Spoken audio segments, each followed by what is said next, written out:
O verão de 1974 foi uma época difícil para a polícia no distrito de Harrison. Durante vários dias consecutivos, procurou-se intensamente uma jovem nas montanhas do Colorado. A desaparecida era a fotógrafa de 25 anos Michelle Wallace, de Chicago. No outono, ela deveria começar a trabalhar numa revista renomada, mas antes estava ocupada com a fotografia de retratos e viajava pelo país em busca de belos lugares. Antes de iniciar seu novo emprego, Michelle decidiu visitar os cantos pitorescos do Colorado. Ela pegou sua perua vermelha e partiu, com a qual já havia viajado por todo o país. Todas as noites, Michelle ligava para seus pais para contar onde estava e o que planejava fazer a seguir. Seus pais não se preocupavam, pois Michelle era uma viajante experiente. Nessa viagem, ela levou sua fiel pastora alemã, Ok, que a acompanhava em muitas de suas viagens. Naquele dia de agosto, quando ela não ligou, todos perceberam que algo estava errado. Após alguns dias no Afeganistão, Michelle Wallace se comunicava diariamente com seus pais. Mas, de repente, suas ligações cessaram e os pais começaram a se preocupar. Um dia depois, eles contataram a polícia e relataram o desaparecimento de sua filha. A polícia do distrito começou, junto com centenas de voluntários, a procurar a jovem nas montanhas do Colorado. Todos temiam que ela pudesse ter se ferido na floresta e precisasse de ajuda. A busca se estendeu por quase 3.000 milhas quadradas, mas nem Michelle, nem seu cão, nem sua perua vermelha foram encontrados. Parecia que eles simplesmente haviam desaparecido. Quase uma semana de busca infrutífera se passou quando um proprietário de rancho ligou para a polícia. Ele relatou que um cão havia saído da floresta, começando a assustar seu gado. Para acalmá-lo, ele usou sons altos. Apesar de todos os esforços, o método não foi eficaz para afastar o cão, e ele não pôde escapar. A polícia se dirigiu ao rancho, onde encontrou o animal deitado imóvel na grama, com uma coleira no pescoço. Na plaquinha da coleira estava o nome Oke. Assim, foi encontrado o cão que pertencia à mulher desaparecida chamada Michelle Wallace. Uma semana depois, no 6º de setembro, um trabalhador do rancho chamado Chuck Matthews ligou para a polícia. Ele estava em um bar e viu a foto de Michelle na televisão. Chuck ligou imediatamente para a polícia e relatou que reconheceu a mulher procurada. Chuck contou sobre os eventos que aconteceram uma semana antes. No bar, ele encontrou um homem que se apresentou como Roy. Durante a conversa, Roy mencionou que estava preocupado com um urso, mas não tinha como ir para a floresta. Chuck ofereceu generosamente sua ajuda. No dia seguinte, eles partiram para a floresta, mas no caminho, o carro de Chuck quebrou. Nesse momento, Michelle passou com seu cão Ok. Depois de uma caminhada de 4 dias, Michelle Wallace estava voltando para casa. No caminho, ela encontrou 2 homens e ofereceu-lhes uma carona. Na cidade, um deles, Chuck, pediu para parar perto de um bar local, presumindo que seu amigo Roy o acompanharia. No entanto, quando Chuck saiu do carro, Roy de repente pediu para ser levado até seu próprio carro. Chuck concordou e entrou no bar. Mas então lembrou que Roy havia lhe dito que não tinha carro. Desde então, Chuck não viu nem Michelle nem Roy novamente. A polícia soube disso e tinha seu primeiro suspeito. Um homem misterioso chamado Roy. Ele foi procurado e no dia 12 de setembro, a polícia prendeu um homem chamado Roy Manson, na cidade vizinha de Pueblo. Ao verificar o carro suspeito de atividades ilegais, os oficiais encontraram uma mochila. Dentro, havia uma carteira e uma carteira de motorista no nome de Michelle Wallace, assim como as chaves de sua perua vermelha. Além disso, havia um recibo de uma casa de penhores. Na casa de penhores, descobriu-se que um certo Mel Gibson, havia deixado uma câmera da marca Canon lá, que pertencia a Michelle. Os investigadores pegaram a câmera e revelaram o filme dentro dela. No início, as fotos eram apenas do cão chamado Oki, com quem Michelle havia ido caminhar. No entanto, no último negativo, havia o rosto de Roy Manson e uma mulher desconhecida. Roy foi preso e levado à delegacia no condado de Harrison. Durante o interrogatório, ele alegou não ter nada a ver com o desaparecimento de Michelle Wallace e não saber onde ela poderia estar. Um dia, Roy e Michelle foram a um café. Michelle levou Roy em seu carro. No café, Roy sugeriu que Michelle tomasse um café. Enquanto Michelle esperava o pedido, Roy saiu silenciosamente, levando seu carro e todos os seus pertences. Enquanto isso, o cão de Michelle, Oki, esperava pacientemente do lado de fora por sua dona. Roy disse que viu Michelle pela última vez em boas condições. Depois disso, ele dirigiu o carro dela até o Texas. Depois de um tempo, ele deixou o carro na floresta. A polícia encontrou o carro de Michelle naquele local, depois de seguir as instruções de Roy. Ao revistar o carro, não foram encontrados sinais de luta, e o interior estava tão limpo que não restaram impressões digitais. Os investigadores decidiram examinar mais de perto o passado de Roy. Descobriu-se que ele nasceu em 1937 na Louisiana e tinha muitos problemas com a lei. Sua difícil juventude começou com pequenos furtos. Com cada ano, seus crimes tornaram-se cada vez mais graves. Em 1960, ele foi preso pela primeira vez por roubo. 2 anos depois, ele foi novamente a julgamento por perturbação da ordem pública e descobriu-se que ele era procurado no Texas por comportamento impróprio com uma estranha. Investigadores que examinaram todas as provas e o passado de Hanson concluíram que ele poderia estar ligado ao desaparecimento de Michelle Wallace. Eles acreditavam que ele poderia ter pego o carro dela e fugido, mas não havia provas diretas disso. Além disso, Michelle ainda não havia sido encontrada. Hanson foi acusado de roubo de carro e de bens pessoais da mulher desaparecida. Com o tempo, as buscas por Michelle não trouxeram resultados, e o caso gradualmente caiu no esquecimento. Margaret Wallace, a mãe da desaparecida Michelle Wallace, foi gradualmente caindo em uma profunda depressão devido aos eventos. Seu estado piorava dia após dia, pois ela não conseguia aceitar que as autoridades não conseguiam encontrar sua filha e responsabilizar os culpados. A perda de seu único e amado filho era um fardo insuportável para Margaret. Em uma manhã fria de outono, George Wallace, o pai de Michelle, acordou e percebeu que sua esposa Margaret não dava mais sinais de vida. Ela havia morrido pacificamente durante o sono.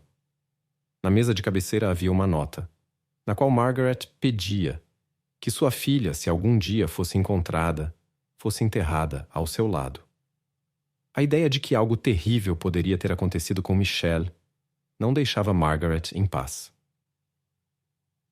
Margaret Wallace, a mãe da desaparecida Michelle Wallace, foi gradualmente caindo em uma profunda depressão devido aos eventos.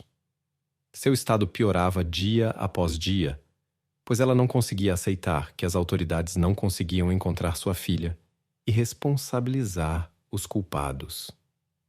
A perda de seu único e amado filho era um fardo insuportável para Margaret. Em uma manhã fria de outono, George Wallace, o pai de Michelle, acordou e percebeu que sua esposa Margaret não dava mais sinais de vida. Ela havia morrido pacificamente durante o sono. Na mesa de cabeceira havia uma nota, na qual Margaret pedia que sua filha, se algum dia fosse encontrada, fosse enterrada ao seu lado. A ideia de que algo terrível poderia ter acontecido com Michelle não deixava Margaret em paz. No ano de 91, mais de 15 anos após o desaparecimento de Michelle Wallace, a jovem investigadora Kate Young decidiu reabrir o caso. Chegando ao escritório do xerife Garrison, ela começou a vasculhar todos os materiais disponíveis relacionados a este caso. Sua atenção foi atraída por uma caixa sem rótulo, que continha tranças de cabelo. Esses cabelos não haviam sido identificados, mas Kate suspeitou imediatamente que poderiam pertencer a Michelle. Enquanto folheava os materiais do arquivo, Kate encontrou uma foto tirada pouco antes do desaparecimento de Michelle. Na foto, Michelle usava as mesmas tranças. Entre outras evidências, ela descobriu o pente de Michelle, do qual retirou alguns fios de cabelo para uma análise adicional. Cat decidiu enviar os cabelos encontrados para um laboratório no Colorado para aproveitar os avanços da ciência moderna. Especialistas determinaram que os cabelos, encontrados por um turista em 1979, pertenciam à desaparecida Michelle Wallace.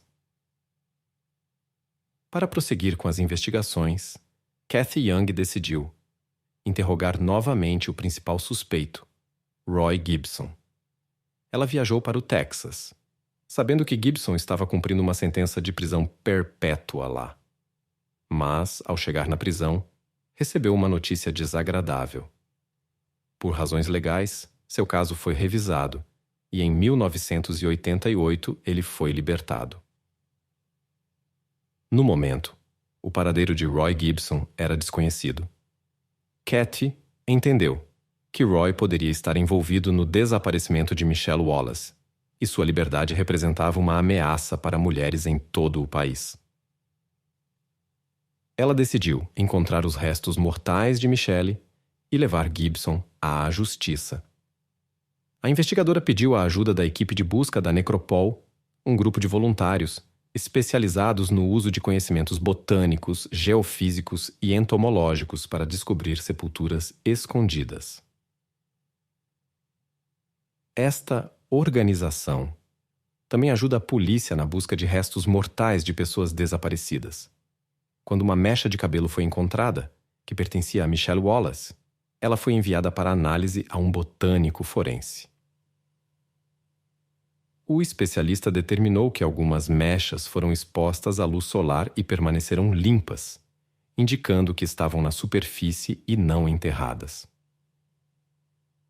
O especialista começou a coletar material vegetal dos cabelos, separando partículas de solo e fragmentos de plantas. Na análise, foram encontradas pedaços de casca de pinheiro, agulhas, abeto, abeto alpino e abeto nobre. A condição dos cabelos indicava que estavam em uma encosta norte úmida. Graças aos pontos de referência encontrados, o local aproximado para a busca pôde ser determinado. Em 7 de agosto de 1992, a investigadora Kathy Young, junto com uma equipe da organização Necrópolis Suche, partiu para as montanhas do Colorado. Eles dividiram a área determinada pelos especialistas em seções e começaram a procurar os restos mortais de Michelle Wallace. Os cientistas literalmente se ajoelharam e examinaram cada metro quadrado do terreno com cuidado. O primeiro dia não trouxe resultados. Ao final do segundo dia, um dos cientistas notou algo brilhante na grama. Quando ele se aproximou, viu que a luz do sol estava refletindo em uma coroa dourada no crânio. Kathy Young sabia que Michelle, que estava desaparecida, tinha uma coroa assim, o que indicava que eles provavelmente haviam encontrado o que procuravam. Não muito longe do crânio, outros ossos também foram encontrados. O antropólogo forense concluiu que os restos mortais encontrados pertenciam a uma mulher, que tinha entre 20 e 25 anos. Nas escavações também foram encontradas roupas e sapatos que pertenciam a Michelle Wallace. Foram encontrados partes do zíper de seu jeans e uma bota de caminhada bem preservada. Após a análise das provas, os criminalistas suspeitaram que Michelle provavelmente foi empurrada para fora da estrada. Ao examinar o zíper, os especialistas descobriram que estava danificado. Os investigadores acreditam que Hanson ordenou a Michelle que fosse para a floresta, depois que ele estava a sós com ela. Em um ponto, ele soltou seu cachorro chamado Oke e pediu a Michelle que parasse. Houve uma luta, na qual Hanson era mais forte. O zíper danificado no jeans de Michelle tornou-se uma das principais provas. Ele deixou tudo em um desfiladeiro à beira da estrada. Então, foi embora com o carro dela. Após a investigação, os restos mortais foram entregues ao pai da garota em Chicago. Quase 2 décadas depois, George Wallace cumpriu o último desejo de sua esposa Margaret. Ele enterrou a filha ao lado da mãe. Kate Young soube que Wallace estava preso em Kentucky por roubo. Em 13 de abril de 1993, ela viajou para lá, para interrogá-lo sobre o caso Michelle Wallace. Durante o interrogatório, Roy Gibson comportou-se educadamente e de forma calma, mas, como já em 1974, negou novamente sua participação no incidente com Michelle. Quando Katja lhe mostrou a foto dos cabelos encontrados, sua expressão facial mudou drasticamente e ele se recusou a continuar falando. Para o investigador, isso foi um claro sinal de culpa. Wilson foi transferido para o Colorado, onde o julgamento no caso de Michelle Wallace ocorreu. Gibson estava convencido que a acusação não poderia provar sua culpa. Ele se declarou inocente e se recusou a participar pessoalmente das audiências, observando todo o processo de sua cela na prisão. Apesar de sua convicção, a acusação conseguiu convencer o júri de sua participação direta no incidente. Em 1º de setembro de 1993, Wilson foi considerado culpado e condenado à prisão perpétua, no caso Michelle Wallace. Em 2003, após cumprir pena por outro crime em Kentucky, Gibson foi transferido para o Colorado, para cumprir sua pena de prisão perpétua no caso Michelle Wallace. De acordo com uma lei, aprovada nos anos 2000, seu DNA foi inserido no Banco de Dados Nacional. Em 2009, os investigadores do estado da Califórnia fizeram uma descoberta importante em um caso, que foi aberto em 1974. Em 11 de julho de 1974, uma mulher foi encontrada sem vida em um dos bares do Napa County. Era Nita Andrews, que na época tinha 51 anos. Nita era mãe solteira e trabalhava em 2 empregos, no hospital de Napa e em um bar familiar chamado Cocktail Lounge, onde foi encontrada. Seu carro, um Cadillac, havia desaparecido. O agressor deixou várias pistas: bitucas de cigarro no cinzeiro, uma impressão digital parcial na escada dos fundos, além de impressões digitais em uma garrafa e na caixa registradora. Em 2010, foi encontrada uma nova correspondência com um caso, que foi aberto em 1988 no estado da Louisiana, na cidade de Walker. Em 4 de agosto de 1988, o jovem de 24 anos, Vincent Lejoux, voltou do trabalho para casa e descobriu que sua noiva, Michelle Wallace, não estava em casa. A princípio, ele não deu muita importância a isso. Mas quando anoiteceu e Michelle ainda não havia retornado, Vincent começou a se preocupar. Ele ligou para as amigas dela, mas nenhuma delas tinha visto Michelle naquele dia. Então, ele suspeitou que ela poderia ter ido ao terreno recentemente adquirido, onde ela costumava sonhar com a casa futura. Quando Vincent chegou ao local, viu o carro de Michelle, mas ela mesma não estava lá.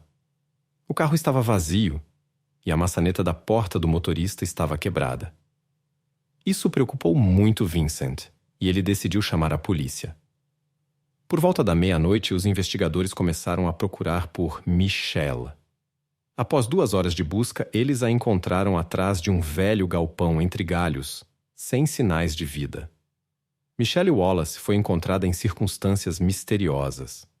Os investigadores descobriram que naquele dia ela havia ido à cidade para usar a lavanderia. A gerente da lavanderia confirmou que tinha visto Michelle lá. Ela também contou que Michelle saiu com um homem desconhecido.